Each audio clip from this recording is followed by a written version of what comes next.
So I am going to show you how to take this Italian ruscus and actually use it as a base cover for your bouquet, just to add a little bit of realism. So you're going to take from the bottom and just pull those sprigs right off. There's a little cap piece, and that's just garbage you can toss. So you've got these little ends that are a little bit thicker where they attached. And so I always take my wire cutter or my scissors, and I just trim those thicker ends off because they will be lumpy when you go to wrap your bouquet. And then these extra bottom leaves, we want to pull those right off as well. I usually pull all 4 of those bottom leaves so that just the main part is left. So again, you can see all these extra leaves here.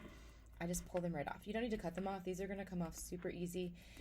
If you're doing some other kind of crafting, like little pieces of something, you could always save these. They're great to add into like a corsage or glue onto like a little ornament you're making. So that's what you've got left, is little stem here. And so what you're going to do is take these. And so what I like to do is try not to break this realism. So we see a lot of this stem stuff here.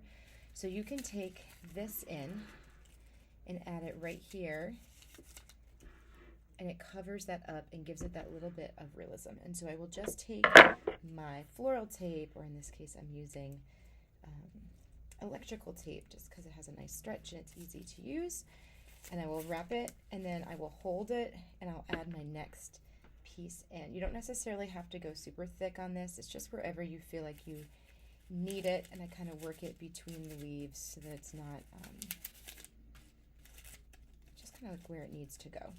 And I'll wrap my next piece, and this I'm just going to finish off with one more. This is a tiny bouquet, so I'm only using 3, but in something larger you're going to use more of these as well.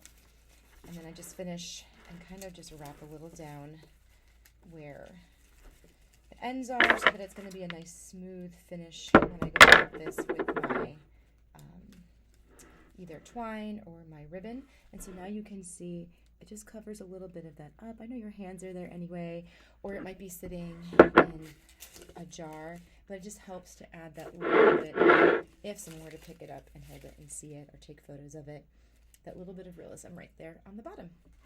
You could do this with other greenery as well. So if you find pieces like these little ferns, or even something like this thicker ruscus, it's the same thing. I would just take pieces of this off and pull some of the bottom leaves off so you have a little stem to hide everything at the bottom.